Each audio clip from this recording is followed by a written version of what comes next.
উম, পৰিকল্পনা বুলি ক'লে যিহেতু মই এটা সুন্দৰ অনুষ্ঠানৰ এজন মুৰব্বী হিচাপে দায়িত্ব ভাৰ লৈ আছোঁ আৰু পৰিকল্পনাটো যথেষ্টখিনি আছে বুজিছেনে। কাৰণ এই বিদ্যালয়খন হৈছে প্ৰায় 12-14খন অঞ্চল জুৰি এখন উচ্চ মাধ্যমিক এইখনে। ইয়াৰ পৰা আৰু প্ৰায় এইফালৰ পৰা আপোনাৰ 7 কিলোমিটাৰ আৰু পশ্চিম দিশৰ পৰা 7 কিলোমিটাৰ আঁতৰ পৰা ছাত্ৰ ছাত্ৰীসকল আহে। তেওঁলোকে খুব এটা আশা লৈ আহে, অভিভাৱক খুব এটা ল'ৰা ছোৱালী এটা মানুহ গঢ়া এটা সপোন লৈ ল'ৰা ছোৱালীক এই বিদ্যালয় পঠায় আৰু তেওঁলোকক যাতে আমি শুদ্ধৰূপে এজন প্ৰকৃত মানুহ হিচাপে গঢ় দিব পাৰোঁ আমাৰ বিদ্যালয়খনে, এইটোৱে আমাৰ হৈছে মূল পৰিকল্পনা। আৰু সেই পৰিকল্পনা পূৰ কৰিবলৈ যাওঁতে বিদ্যালয়খনৰ যিকেইটা বস্তু আপোনাৰ প্ৰয়োজন, যেনেকৈ বিদ্যালয়খন সজাব লাগে তাৰ ওপৰত আমি গুৰুত্ব দি আগবাঢ়ি যাবলৈ বিচাৰিছোঁ।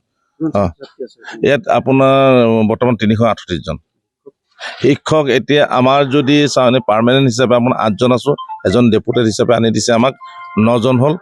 আৰু যিহেতু 9 জন শিক্ষকেই যথেষ্ট নোহোৱা কাৰণে আমাৰ স্থানীয় 3 জন ব্যক্তি আৰু এজন অৱসৰপ্ৰাপ্ত শিক্ষক আৰু 4 জন অতিৰিক্ত হিচাপে লৈ আমি এই বিদ্যালয়ৰ আমাৰ ছাত্ৰ ছাত্ৰীসকলক যাতে কোনো পঢ়া শুনাত ব্যাঘাত নজন্মাকৈ আমি আগবঢ়াই নিবলৈ চেষ্টা কৰিছোঁ।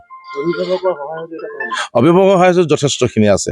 কাৰণ এই যে আমি 4 জন শিক্ষক দিছোঁ, কাৰণ কেলৈ তেওঁলোককতো এদিন বা দুদিন আমাক সহায় কৰি দিব, কিন্তু মাহ যদি সহায় কৰি দিব তেওঁলোকেতো কোনো পাৰিশ্ৰমিক নহ'লে নোৱাৰে। তেওঁলোকক যিটো দিব লগা আছে সেইটো অভিভাৱকসকলে তেওঁলোকক ফাণ্ড খুলি তেওঁলোকক অভিভাৱকসকলে বহন কৰি আহিছে। প্ৰভাৱটো কেনেকুৱা পাইছে স্কুলৰ উন্নতিৰ ক্ষেত্ৰত? গুণোৎসৱৰ প্ৰভাৱটো আমাৰ কাৰণে যথেষ্ট ধনাত্মক। এইকাৰণে কৈছোঁ, বিদ্যালয়খনত আমাৰ যিবিলাক গুণোৎসৱৰ কৰণীয় আছে, কিছুমান এতিয়া ধৰক আমাৰ বহীপত্ৰবিলাক সেইখিনি আপ টু ডেট কৰি ৰাখিব, এইখিনি গুণোৎসৱ বুলি আমি আপ টু ডেট কৰা নহয়। এইখিনি গুণোৎসৱ এনেও আমাৰ পাবই, যিকোনো সময়ত আহিলে কোনোবা হিচাপ চাওঁ বুলি বা কিবা এটা ষ্টকৰ যদি বিষয়ে জানে আমি বহি উলিয়াই দি দিব পাৰোঁ। আমি প্ৰতি সপ্তাহত শনিবাৰে আমি বহি এইখিনি আপ টু ডেট কৰি থাকোঁ, প্ৰতিদিনা নকৰোঁ যে এই পিছত ৰাফলি লিখা হয়, তাৰপৰা মেইন ৰেজিষ্টাৰখনত শনিবাৰ দিনা কৰা হয়, সেইখিনি আমাৰ হয়। তাৰোপৰি গুণোৎসৱৰ প্ৰথম হৈছে আপোনাৰ অভাৰমাৰ চিটত আমাৰ ছাত্ৰ ছাত্ৰীসকলে পৰীক্ষা দিবলৈ শিকিছে। এইটো এটা তাতোতকৈ ডাঙৰ কথা হৈছে আমি কিছুমান বিশেষ ব্যক্তিক পাইছোঁ। আমি আগবাৰ গুণোৎসৱত পাইছিলোঁ যে 2022 মে গুণোৎসৱত আমি কানৈ তিনিচুকীয়া কমাৰ্চৰ ডক্টৰ সুৰজিৎ শইকীয়া, ডিব্ৰুগড় কানৈ আপোনাৰ ডক্টৰ ৰঞ্জন চাংমাই ছাৰক আমি গুণোৎসৱৰ কাৰণে আমি পাইছোঁ। পৰা ছাত্ৰ ছাত্ৰী যথেষ্ট উপকৃত হৈছে। এইবাৰ আপোনালোকে গম পাইছে আপোনাৰ গুণদ্বীপ চেতিয়া, ডিব্ৰুগড় ইউনিভাৰ্চিটি, তেখেত প্ৰগ্ৰেমাৰ হয়। তেখেত আমাৰ এইখন বিদ্যালয়ত পোৱা মূলতেই হৈছে গুণোৎসৱ।